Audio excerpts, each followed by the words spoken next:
The following is intended for mature audiences. Hi, beautiful. Thanks for listening in. Before getting into the chaos, take a listen to this email I received. Subject, Grandma's house. Hi, Scream Society. My grandma passed away a couple years ago peacefully in her sleep. It was weird when I found out because I didn't cry, which I kind of feel guilty, but honestly, she hated me. I hated visiting her because she would always give me the ugliest looks and talk down to me. Plus, something about her house was uncomfortable. Throughout the years, my cousins would always say her house was haunted, but nobody ever seen anything. Anyway, after she died, my mom, aunts, cousins, and myself had to go and pack up her house that she had lived in forever. We were sorting through old clothes, furniture, and photos.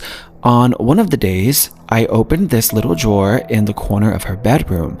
Hidden under a bunch of rosaries and junk was this stack of obituaries from the newspaper, tied together with rubber bands that looked like they were colored black with a marker. We didn't know anyone on these or if they were even in our family. My mom was so confused because it was so weird, and she pointed out that on these obituaries, there were dates written in red across all of them. Most of them had little crosses with X's over them. Then, under her bed, one of my aunts found a shoebox with Ziploc baggies of teeth and another with hair. She had always dyed her hair red, but this hair was white. Everyone was pretty fucking weirded out, and not to throw everything we found out there to get some sort of reaction, so I won't list everything we found. But the last thing I'll share is a spiraled notebook we found at the top of her closet with the names of people in our family. Next to them were the same X'd out crosses. Weird, yes. But I should also mention that my grandma's health declined after she was diagnosed with severe bipolar disorder. She just stopped caring about her health. Unfortunately, my family started to talk and pin these weird findings on her mental health struggles, but I always keep an open mind. After we finished her house, I kept having dreams of her, nothing crazy, just what seemed like dreams based off older memories of me as a kid in her house. But then I had this dream. I was in her house again, only all the furniture and shit in there was gone, except this chair she would always sit in. There was a man sitting in it. I couldn't see his face, just his hands, which had long fingers, and he kept tapping them against the chair arms like he was waiting for something. Not to sound dramatic or say all of this is related, but it was just a creepy coincidence, and the timing of all of that I thought would be worth sharing with you.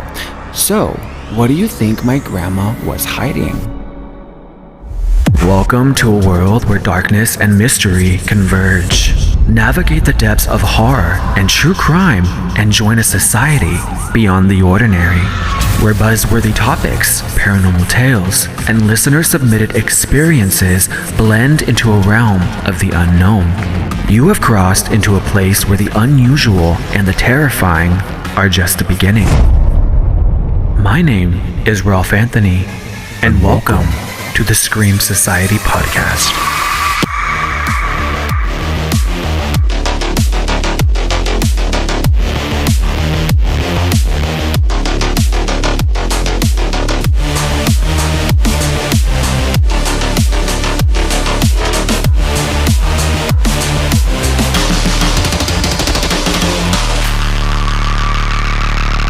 Hello, Screamers. Welcome back to the ultimate variety horror and true crime podcast from hell. I know I say it in the intro credits soundbite, but my name's Ralph, and I'm so grateful that you are here listening. How are you doing out there? Anyone get caught cheating at any Coldplay concerts lately? Anyone just lose their favorite celebrity? Dropping like flies, aren't they? Also, don't worry. We'll get into that Coldplay cheating story later, but all I'm trying to get at here is wherever you are, wherever you're listening from, I hope you all are hanging in there. I don't know if it's because I'm about to hit 35 or what, but I've been a little emo boy, baby. I've been so fucking emo lately. Little story time here. The other day, I was actually really proud of myself because I had worked out before 4 p.m. I ate dinner by 5, and actually sat and watched TV, which is so rare for me because I don't really watch TV, and every time someone tries to converse about a show, whether that be what's popular right now, Love Island or like all those dating, like I don't watch that. I don't even watch RuPaul's Drag Race anymore, and I just don't really have patience or interest to invest any time into that. Honestly, my form of watching TV is just going back to rewatch what I already know. Anywho, why I'm proud of myself is because, as I was saying, on my last day off, I actually started watching this new Botched reality show on E! It's not the actual Botched show, but more of a Botched Presents type show. I think it's called Botched Plastic Surgery Rewind or something. I don't remember, but it's basically about reality stars who start dissolving filler, removing implants, wearing less makeup, and I think essentially that the ultimate goal is for them to pretty much love themselves without all of the procedures and makeup. It's actually a pretty positive message as far as that goes. But anyway, I'm watching that right now, and I was on the episode where the challenge was to take a selfie with makeup and another selfie without any makeup or filters. So Michelle Visage, gay icon, is one of the hosts and presented this challenge to the celebrities. And tell me why, when she starts removing her makeup and goes barefaced to encourage the contestants to be more vulnerable, Aubrey O'Day, who's a contestant, starts crying, and then I started crying. It was ridiculous. I have no idea what came over me, but I just felt so emotional, and maybe it was the message, maybe something had struck a nerve within myself, but like I'm just sitting there crying. But I actually am someone who does strive for perfection a lot, so maybe I was reminded somehow that it's okay to be vulnerable, but I don't know. I've just been going through it lately. And like I said, maybe it's because my birthday is coming up and I miss home. As some of you who have been listening do know, I did move cities. But it's a great show. It really makes you think and just reminds you of how fake social media is and how we truly present ourselves on there is not entirely truthful for some of us. But I'm also really happy to see this Kardashian super filler pillow face era dying off a bit, because some of that actually does age us. But it's just really refreshing to get something like that out of a reality TV show. But so yeah, anywho, I've got so much horror and true crime related topics to cover this episode, so without further rants, let's get into sinister subjects. Horror community, how are we all coping with the release of I Know What You Did Last Summer 2025? And if you haven't seen it yet, skip to the next chapter and come back after you've watched. Otherwise, be prepared for spoilers ahead. So, I Know What You Did Last Summer has been buzzing around, especially within these last 2 months. I know I wouldn't shut the fuck up about it leading up to the release, and if you follow me on my socials, I was spamming my stories and your feeds with I Know What You Did Last Summer previews and little skits that they were doing and memes and all of that. But I was so excited for this. Like it looks so gorgeous and polished for a slasher, and going to see it while watching, I felt the same way, and because some of those shots are really well done, especially the ones of the ocean, which is a homage to the original. I did notice that there was some division online between fans per usual, and of course I fell right smack dab in the middle of all that. Now, I did do an early screening because I had to. I feel like slashers are where I thrive, and I felt like I needed to get my review out ASAP because apparently some of you trust me so much with my reviews, which thank you. And I do that on the podcast Instagram page at Scream Society Podcast. And if you aren't following me, we have beef. So yeah, I broke down the new I Know What You Did Last Summer, which is a requel and not a reboot or a remake. Let's get that straight. And all I touched on was just, while it looked great visually, like I said already, stunning cinematography and pretty solid cast for the most part, as the film progressed, I felt like the script didn't hold up. And I do get that the director, Jennifer Caitlin Robinson, didn't want the film or the audience to take things too seriously, but there was this sense of generic when it came to the dialogue. Like, it was so generic and almost as if it was written by AI as well, which brings me to Freddie Prinze Jr., which I'll get more into his character and break that down later, but it was hard for me to really take him seriously with what the fuck he was saying on screen. And it was still great to look at though, because he's so handsome. Sarah Michelle Gellar got that. I'm not going to list the whole entire cast, but 3 standouts for me from the cast were Madeline Klein, who played the character of Danica, who was fucking hilarious with how dry and she had this don't give a fuck attitude that she gave to her character. And she didn't die either, which is great. Gabriette, who played Tyler, the true crime podcaster. And I would be doing my other community that isn't horror, the true crime community, a disservice if she wasn't one of my faves. I think her character really added this element of comedy and was so fun. I think if we actually kept her around longer, it would have helped with the satirical tone of the film, because some of her lines were cheeseball, but her delivery just worked, in my opinion. And speaking of cheeseball, Tyreek Withers' character, Teddy, was kind of similar to Ryan Felipe's Barry from the OG, right? I wasn't feeling him at first, but toward the end, he kind of grew on me.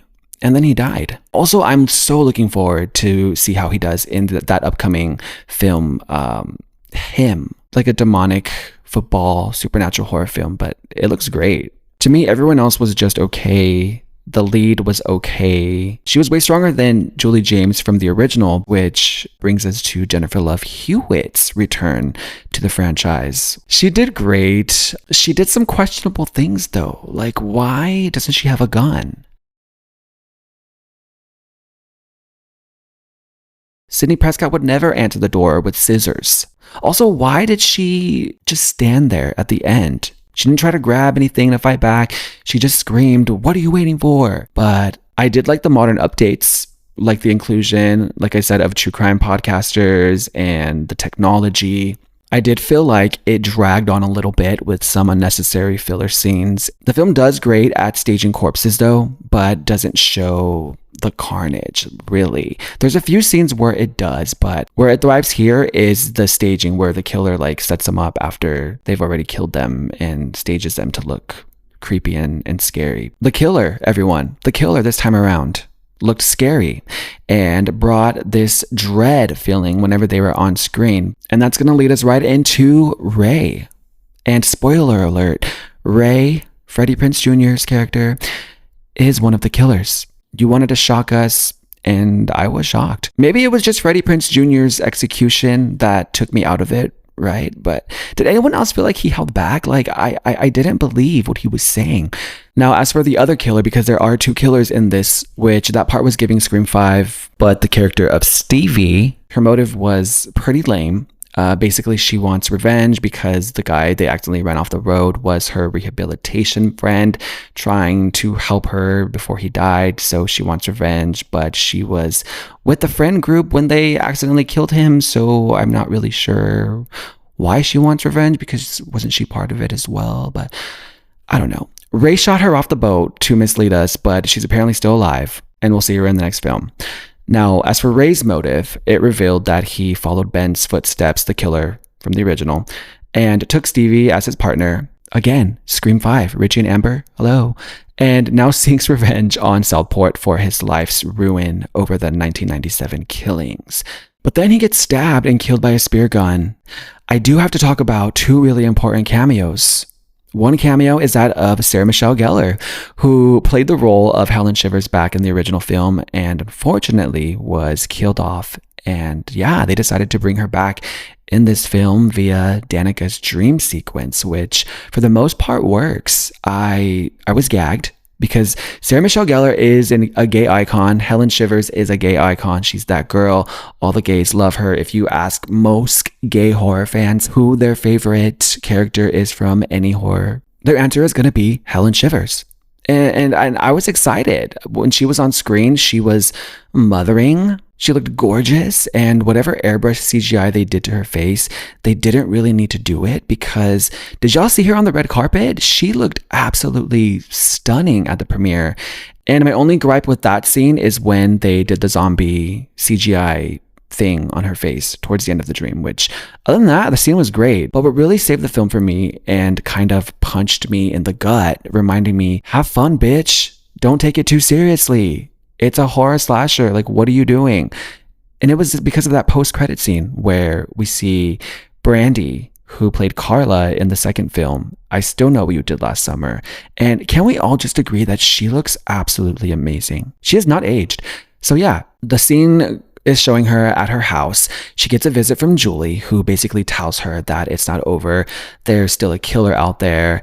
And she basically says she's down to join Julie. And then the scene ends, setting up what I'm hoping is a sequel. So yeah, regardless of how I feel about this one, I am definitely going to be seated in the movie theater for the next one that I'm hoping we get now. So yeah, there's a lot of division going on online where people are really much just going back and forth and fighting. And I just want to remind everyone that we aren't professional movie critics, nor have we ever claimed to be professional movie critics. Obviously, I put out my reviews because some of you out there ask for my reviews, because I've become a trusted source for y'all, and I really appreciate that. I never thought I would, but I don't make money off of these. It's just another hobby like this podcast is. And the same goes for all the other hardworking creators who are out here putting their reviews online. But like I said, like this is 7 out of 10 for me. Like 7 out of 10 to me means inviting your friends over, popping this movie in and making some good food, have some drinks, and just have fun. That's what this film is. You know what's not fun? Drama. Bitch, what the fuck happened at this Coldplay concert? Okay, so we're gonna talk about that Coldplay kiss cam situation, which you've probably seen the video by now. It just went super viral. So picture it. It's July 16th, Coldplay's playing a show in Boston, and lead singer Chris Martin does what he's apparently been doing for years. He calls it the fan cam, where they just put random people from the audience up on the big screen, and Chris sings a little improv song about them. Cute, right? Now, July 16th, I was literally at the Mayhem Ball in Vegas when this was going down, which was iconic. So I just thought I'd share. So Coldplay has this fan cam for couples, and it's cute. Except this time it catches a man and a woman getting a little too cozy, like leaning in, arms around each other. And the second they realize they're on the Jumbotron, they immediately duck out of frame, like guilty panic mode. And Chris Martin on mic even jokes, oh, either they're having an affair or they're just really shy. And that comment aged like milk. Because shortly after the video hit TikTok, shout out to the woman who posted it, Grace Springer. Netizens do what they do best. People started digging, investigating, and it turned out that the man in the video was Andy Byron, the CEO of a tech company called Astronomer. Now, as for the woman, her name was Kristen Kabat, who was the company's chief of human resources. Yes, his HR person. Like, how are y'all gonna cheat at a Coldplay concert? So here's where things get real, because I guess the pressure was too much because Andy resigns from his CEO position. Astronomer puts out a statement like, yeah, our leadership is expected to model integrity, and recently that standard wasn't met, basically confirming without saying it directly that this was not just a misunderstanding. Then a few days pass and boom, Kristen Kabat also resigns. Her name is officially off of the company's roster, and Astronomer confirmed it with a pretty blunt, Kristen Kabat is no longer with Astronomer. She has resigned statement. Now, I'm not want to sit here and drag people just for getting caught on camera, but can we be real here? These two weren't just any concert goers. They were top level execs. This wasn't just messy, it was wildly stupid. And I'm not condoning cheating. In fact, it's one of the lowest things someone can do to another person they claim to love. Like, imagine how the spouses of these two feel. Their children, the family. And again, how are you going to cheat at a Coldplay concert? And while neither of them have made a public statement, the silence is kind of loud. And good for Astronomer, because the company has been very clear. They launched a formal investigation the day before Andy stepped down, and they've been repeating this line over and over about how their leaders are expected to uphold their values and set the tone for accountability, which, translation, they knew this was bad, not just personally, but professionally. And honestly, all jokes aside, because this scandal has created thousands of memes, and I'm guilty for one of those, but I have to sympathize with the spouses and with the families, because no humor involved. What this is it's people making selfish decisions in a public setting and then trying to dodge the consequences, right? So did I think they deserve to lose their jobs, or in this case face extreme levels of pressure and bullying to resign? I think that's up for debate here, but to me, yes. Does that make me a bad person? Because they didn't get caught in a private moment. They were front and center at a major concert in front of thousands, and then went viral for being sketchy. And in the age of TikTok, like, that kind of moment doesn't really go away. It tends to snowball. Careers are bound to end. Reputations freaking torched. The internet may have had a little too much fun with this one, but at the end of the day, the people involved were adults in positions of power, making choices they absolutely should have known better than to make. And to me, they paid the price. And if the story couldn't get any more outrageous, Andy Byron is now suing Coldplay for emotional distress and invasion of privacy. Imagine suing for invasion of privacy when y'all were out being nasty. It's like Monique once said, "See, when you do clownery, the clown comes back to bite." And if you're going to play messy games in public, at a Coldplay concert no less, be ready for the internet to light you up. This final sinister subject of the episode has been 3 years in the making, apparently, because as I've been waiting for the sentencing of Brian Kohberger. And it's so crazy because this case had come out when I first started the podcast in its original form, and I covered it because it was such a mystery the way the whole case went. Actually, shall we take a listen to how that sounds? I already know I'm going to cringe so hard right now. Oh my God. What is this music? On November 13th, 2022, in the early hours of the morning, 4 students who attended the University of Idaho were fatally stabbed to death. The students lived in a rented off-campus home in the town of Moscow, Idaho. The home was 3 stories and had 6 bedrooms. 3, that's enough. Like, what the fuck was that? Back in November of 2022, 6 people lived in the off-campus house in Moscow, Idaho, which is a tiny college town that hadn't seen a homicide in about 7 years. One student had her boyfriend staying over. Everyone was home by 2 a.m. Some had gone out partying, others were getting late night food. At around 4 a.m., one of the victims, Xana, got a DoorDash order and was active on TikTok. And that's around the time when the murders happened. One of the surviving roommates, Dylan, said that she heard strange noises, crying, a man's voice saying, "It's okay, I'm going to help you."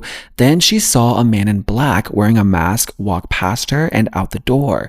She froze and locked herself in her room. No one called 911 until noon the next day, and friends had been called over because they thought one of the victims was just unconscious. But when police arrived, it was clear that this was something much worse because the scene was brutal. The victims had been stabbed in their beds, some over 30 times.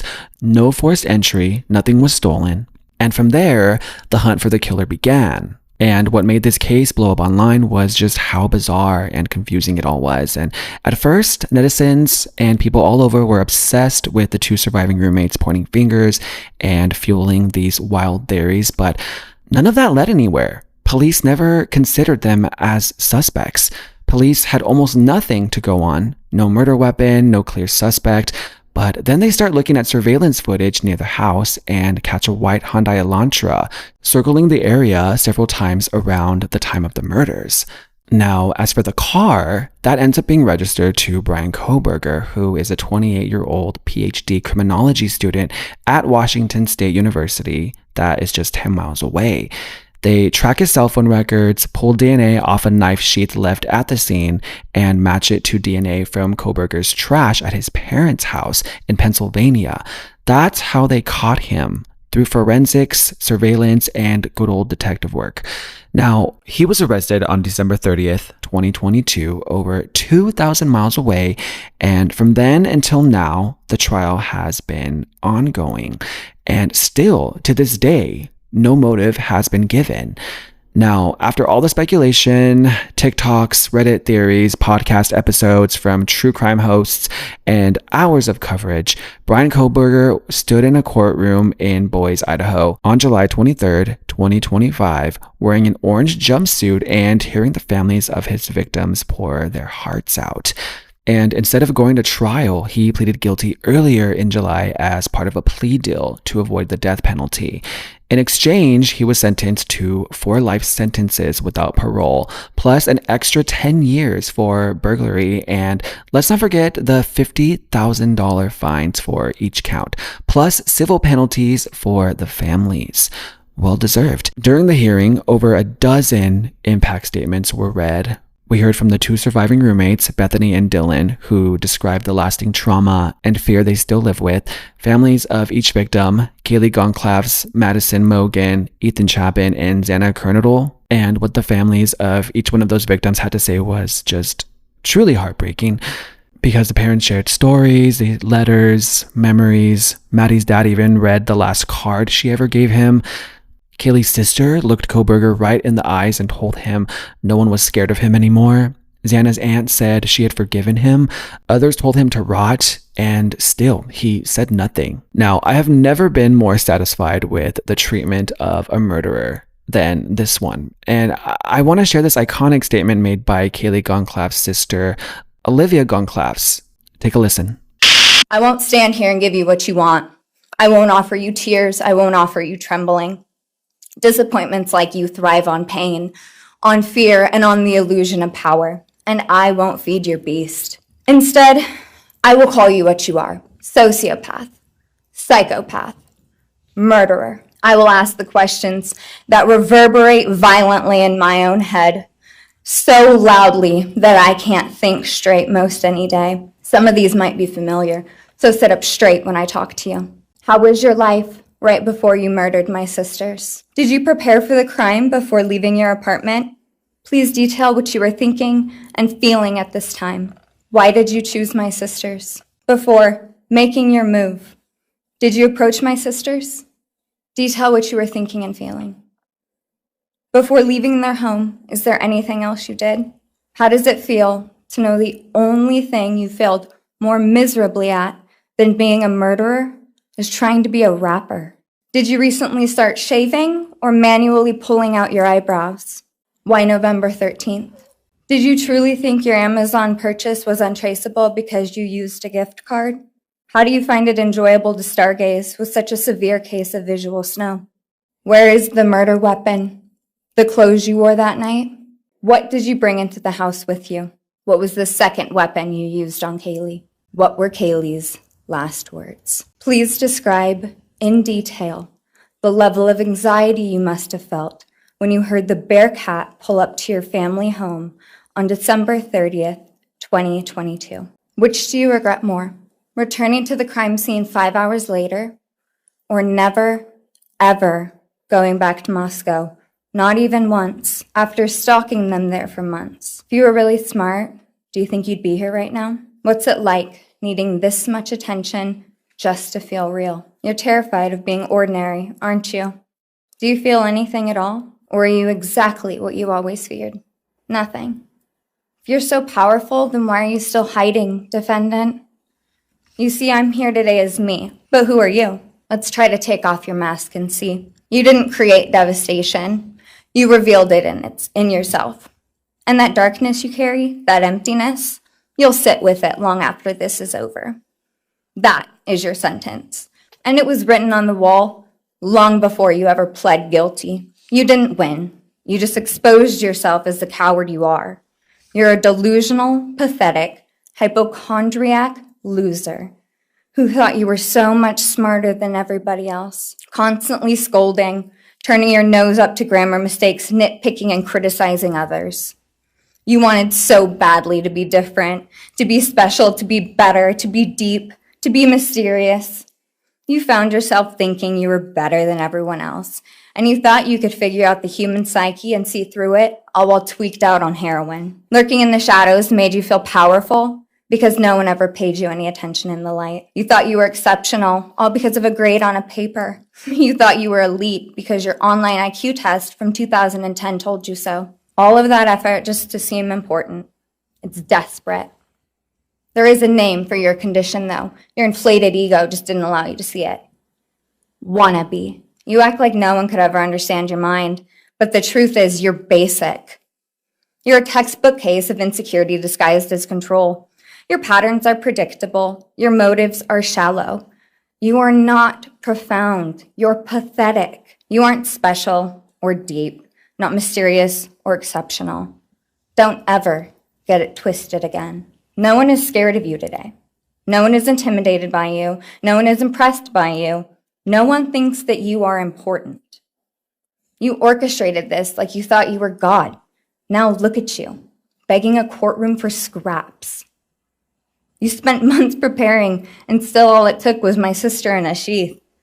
You worked so hard to seem dangerous, but real control doesn't have to prove itself. The truth is, the scariest part about you is how painfully average you turned out to be. The truth is, you're as dumb as they come. Stupid, clumsy, slow, sloppy, weak, dirty. Let me be very clear. Don't ever try to convince yourself you mattered just because someone finally said your name out loud. I see through you. You want the truth? Here's the one you'll hate the most. If you hadn't attacked them in their sleep, in the middle of the night, like a pedophile, Kaylee would have kicked your Thank you. So I don't want to sound insensitive. She ate his ass up. And she was obviously referring to the details that had come out during the investigation on Brian Kohberger's test results, what he was searching, Reddit, forums he was participating in, all of these little things. She definitely showed up. She did her research and she let him have it. When it was the judge's turn, he didn't hold back.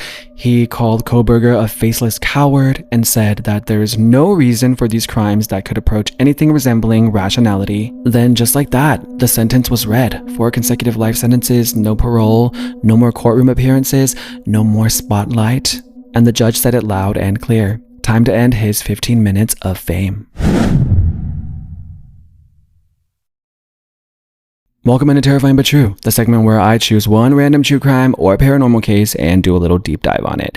This episode, I've got a case that's honestly just disturbing on every level. It's the kind of story that sounds like something out of a horror movie, but sadly, this is very real.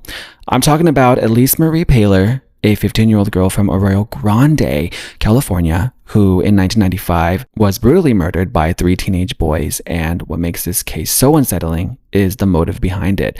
The boys claimed they did it as part of a satanic ritual. Let's get into this case. When the unthinkable becomes reality, we find ourselves questioning everything, as some stories are too terrifying but true.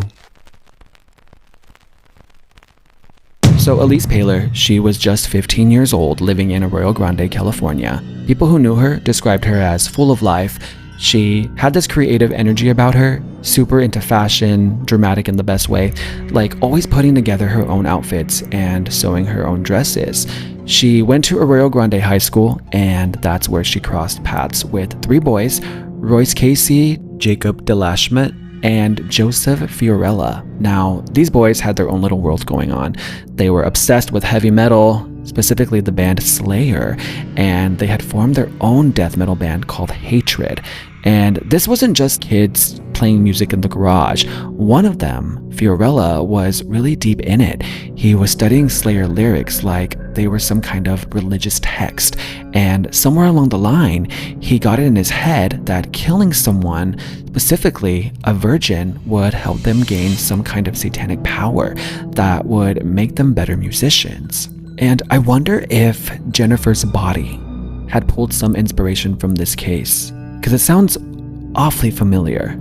So they searched for a virgin to sacrifice to pretty much become popular, and unfortunately they chose Elise. It is reported that Fiorella was obsessed with her, not just in a crush kind of way, in a disturbing, fixated way. He told one of the others that he wanted to sacrifice her. So on July 22nd, 1995, they put their plan into motion. The boys lured Elise out to a eucalyptus grove in Napomo Mesa. They told her they were just gonna hang out and smoke some weed, and she went. But once they were out there, things turned horrific. Demolishment wrapped a belt around Elise's neck and started strangling her, and then Fiorella pulled out a hunting knife and stabbed her in the neck. After that, all three of them took turns stabbing her.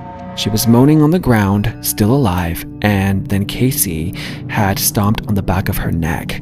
Now, the scariest part, none of these wounds were instantly fatal.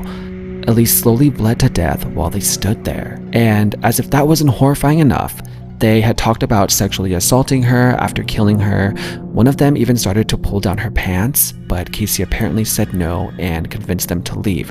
So they buried her in a shallow grave and just walked away.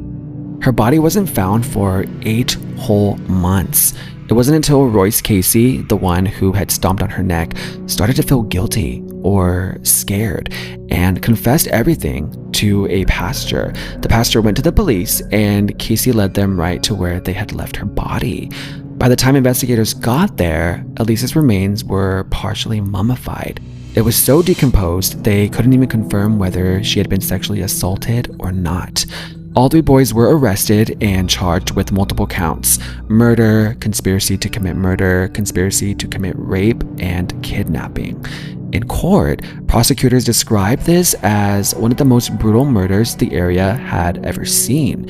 And get this, the investigators said the boys picked Elise because she had blonde hair, blue eyes, and they believed that she was a virgin. They had told police that sacrificing her would give them more nuts, meaning craziness, and that would somehow make them better at playing metal. Like they genuinely believed this would help their band go big. Now, after the three boys were sentenced, each getting 25 to 26 years to life, you'd think that would be the end of the story. But for Elise's parents, David and Lisanne Paler, it was far from over. In 1996, they filed a lawsuit against Slayer, yes, the band, claiming that some of their songs, specifically Postmortem and Dead Skin Mask, actually gave the killers a step-by-step guide on how to stalk, rape, torture, and even murder their daughter. They said that the lyrics directly influenced what happened to Elise. Now, the case didn't move forward right away. It got delayed until 2000 while the criminal trial was still unfolding, and when it finally did get its day in court, the judge tossed it. He literally said, "There's not a legal position that could be taken that would make Slayer responsible for the girl's death. Where do you draw the line? You might as well start looking through the library at every book on the shelf." Now, the Palers weren't done there. They tried again with the second lawsuit, this time arguing that Slayer had knowingly distributed harmful material to minors, but once again, dismissed. The judge this time said, "I do not consider Slayer's music obscene, indecent, or harmful to minors." And here's the thing, even one of the killers, Jacob Demolishment, came out and said the music had nothing to do with it. In an interview, he said, "The music is destructive, but that's not why Elise was murdered. She was murdered because Joe was obsessed with her and obsessed with killing her." So Slayer was off the hook there, but the legal battles weren't over because parole would become the next chapter in this case. Now, starting in the 2020s, parole hearings began to pop up, and for Elise's father, David Paler, it became a kind of endless, grueling cycle. He went to 11 parole hearings, 11.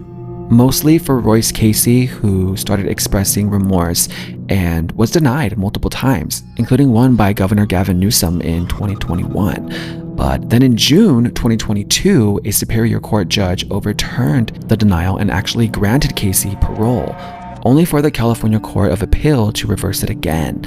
Then you've got Joseph Fiorella, who waived his right to a hearing for a while, but had one scheduled for July 2023, and was denied parole for at least 3 more years. Jacob DeLashmet, on the other hand, he had a parole hearing in early 2024 and was granted parole, and just recently, in July of 2025, he was officially released from prison. And for David Paler, this whole process has taken a massive toll, and understandably so. It's been about 30 years of him fighting? And he recently came forward in March of 2025 that he wouldn't be attending any more hearings. David Paler has been pushing for change to California's parole hearing process. He proposed 4 key changes to the suitability checklist, things he believes would make the process more just and more compassionate to victims' families. 1, the offender must promise to tell the truth. 2, they have to show real remorse. 3, a photo of the victim must be in the room with them. And 4, there must be a focus on victim closure, something he says that he's never really been given. He's really pushing for these changes through legislation, and even the local district attorney, Dan Doe, is backing him. Doe said the system focuses too much on the inmate's behavior after the crime and not enough on the actual damage done, not just to the victim, but to the people that are left behind. As of now, all 3 men who murdered Elise are still considered convicted killers, but as we've seen, things can change. And David Paler, after 3 decades, had been fighting still to make sure that his daughter is remembered not just as this victim, but as a person whose life mattered. And that is one of the most heartbreaking things to witness a grieving parent, especially when their child is taken so soon and so tragically. It's just so heartbreaking because through all the years, Elise's parents, especially her father, never stopped fighting. He sacrificed his entire life to fight for his daughter who was taken from him. But then again, it wasn't just for justice, but for actual change in a system that for some reason always forgets the people that are left behind. And now let's dive into Ralph versus the Rot, where I take on your questions and do my best to give you a fair perspective and advice because society is decaying and I'm here to call it out. As always, if you would like me to share an experience of yours, share something you find creepy or interesting, or simply want to ask me a question, send an email to screamsocietypodcast@gmail.com or head on over to beacons.ai/The Scream Society and click on the Society submissions link. Everything remains anonymous. I want to circle back to that email I shared earlier, the one about the grandmother that passed away and left behind a house full of creepy items. But just to quickly recap, their grandma wasn't the warmest person and her house always had this strange energy. After she passed, the family went in to clean out the house and found things like a stack of random obituaries marked with red dates, Ziploc bags of teeth and white hair, and a notebook with families' names and crosses that were X'd out next to them. Not to mention that dream that ended with the faceless man in grandma's chair with the long fingers, and that's creepy. Now, my thoughts on what grandma was hiding. I'm pretty sure some of you thought this too, but at first I thought I was reading the script to Hereditary.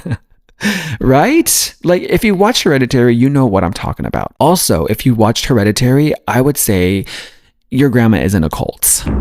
I'm sorry. Okay. Do you want the non-extreme side of my answer as well? So the non-extreme side of me would probably say perhaps there was something of, I wouldn't say value in the things that she was collecting. But okay, because I'm going to be honest here. Grandparents collect a lot of random weird shit. Okay, no disrespect, but I love you, Grandma. I hope you're resting in peace. But after my grandma died, we found just a lot of shit. We found a napkin with some of her teeth. We just found a lot of random junk and like newspaper clippings and just a bunch of random stuff. It wasn't as creepy as this, but like grandparents collect so much shit. Napkins and just everything. I don't know why we're holding on to teeth, but maybe those were her teeth y'all found under your grandma's bed. As for the hair, that's a tricky one. Like, was anyone else having dreams of this creepy man? Could it be because your names were in the notebook that you're having these dreams? Actually, I wanted to look up if crosses with X's over them means anything. Not really finding any. Okay, if you ask Google, and this isn't really credible, but one answer says rejection of religious beliefs. In some cases, Xing out a cross may symbolize a deliberate rejection of religious symbols, particularly Christianity. Okay, honestly, I don't think this was just a case of declining mental health. Like those items, the obituaries, the notebook, like she was keeping records or holding on to something that she couldn't let go of.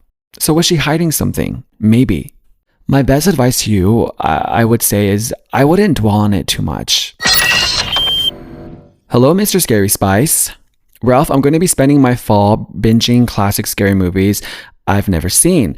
Being a horror connoisseur, maybe you can give a suggestion on what to start with. The only movies I've seen is the Chucky series, The Conjuring, and The Exorcist. I think you know intense scares with The Exorcist and The Conjuring. Like those two are pretty scary for people who don't really watch horror. But also, okay, here's what I'm going to tell you. I think in order to appreciate the genre further, you should also consider like horror comedies or horror that really doesn't take itself too seriously, like we talked about today, like the Chucky series, which is great, which if you haven't watched the TV show yet, please watch it. It's fucking bonkers and amazing. It's so ridiculous.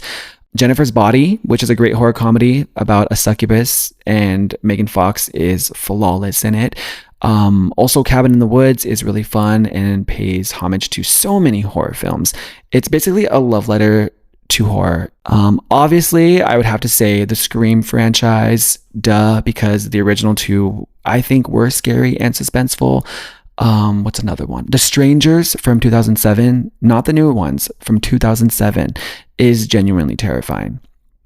The Smile franchise, and I will die on this hill because it's one of my faves, but Evil Dead 2013 is one of the greatest modern horror classics we've had, just in my opinion. But you know what? It's not just about my opinion, because I did have to ask some of my horror buddies for their advice and their suggestions, so you can get more than just my picks. So shout out to Mark Loves Horror, everyone. We all know who Mark Loves Horror. He's iconic. He makes iconic horror content on Instagram, and I reached out to get his picks, and he says, my top 3 picks for starting out horror would be slasher, urban legend. Shout out to you for categorizing these as well. So slasher, urban legend, which is, I agree, it's a great slasher. Found footage, which I didn't even think of. Mark knows his found footage. He chooses Quarantine, which surprisingly I've never seen Quarantine. Does that make me a bad horror?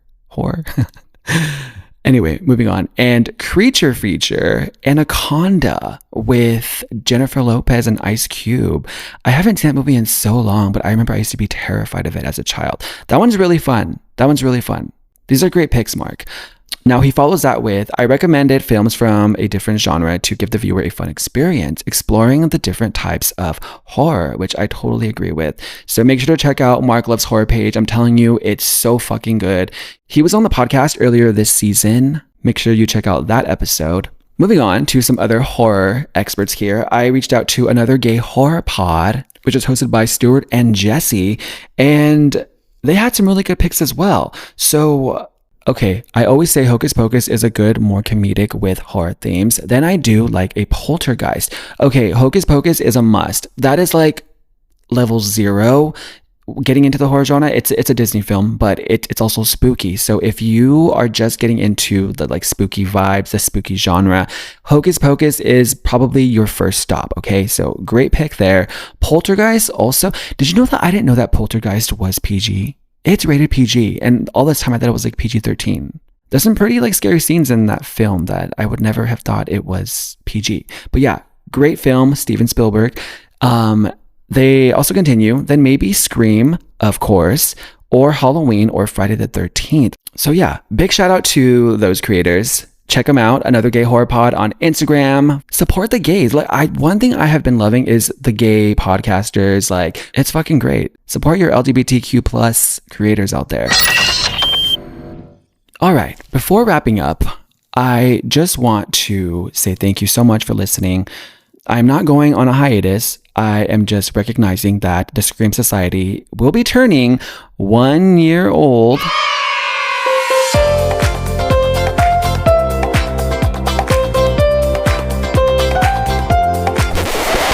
But yeah, this little child of mine that I created off of Screamcore podcast is something that I love it so much.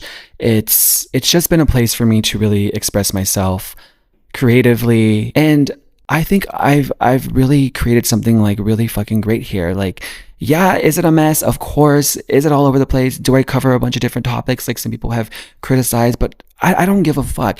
It's called a variety podcast for a reason, and I'm just glad that to those of you who have continued to listen, who have continued to support, who are buying the merch, all of you who are out here supporting the brand and who really believe that I have something great here. From the bottom of my heart, thank you. And with that said, this will be the final episode of season 1 of the Scream Society. And yeah, I'm really looking forward to the next year, season 2. So yeah, on that note, thank you so much. I love you so much. And I will scare you all on the next episode. The clown comes back to bite. Thank you for tuning into the Scream Society podcast, hosted, written, produced, and edited by yours truly, Ralph Anthony. Help the society grow by subscribing on your favorite platform and leave a rating and review. I always strive for 5s. Have a horror or paranormal experience? Want me to answer your questions on the show? Submit to beacons.ai/The Scream Society. Connect with the podcast on Instagram, TikTok, and YouTube at Scream Society Podcast. And until next time, I'll scare you on the next episode.